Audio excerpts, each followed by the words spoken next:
de akache ne be de to so sebeya enwoma ya adesuafo wo monya adaje kenkan no ho enyira ne ho enya den enti no Ghana Library Authority no worma pojmedi ho ntoma ye Accra Book Flood Project na we no o my Ghana mampanyina be de ye hu kani Lady Samira Baumia ena odi dwumedi ye chi a opa ho ntoma Sene beya books awodo ebedoso ewo library awodo ewo omanmu ha no Ghana Library Authority ene Samira Empowerment and Humanitarian Project aka wono abom akopa dwumedie bi ho ntuma abu dwumedie ne edin eye Accra Book Flood Project na sa dwumedie ebehwe ama books adoso ewo library awodo ewo omanmu ha sene omanfo so ebenye bi akan enya so mfaso Jumedie ekoso abra Ghana Library Authority womo AD International Literacy Day. Jumedie na aseno Second Lady Samira Baumia edito womanfo enimse womo enhwese womo ebeboa na project a womo de esi wonani sui womo etimi akọ wonanim.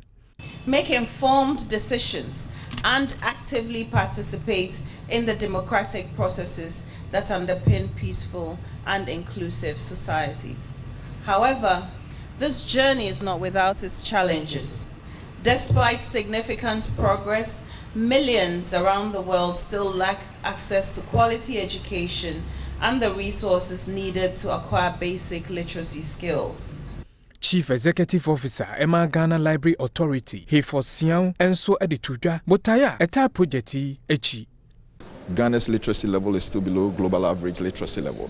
And all of us have to join hands to be able to make sure that we support and make sure that children by the age of 10 are able to read.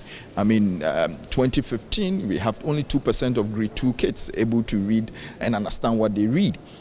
Fast forward last year, out of the NST, we are recording 38%, which means that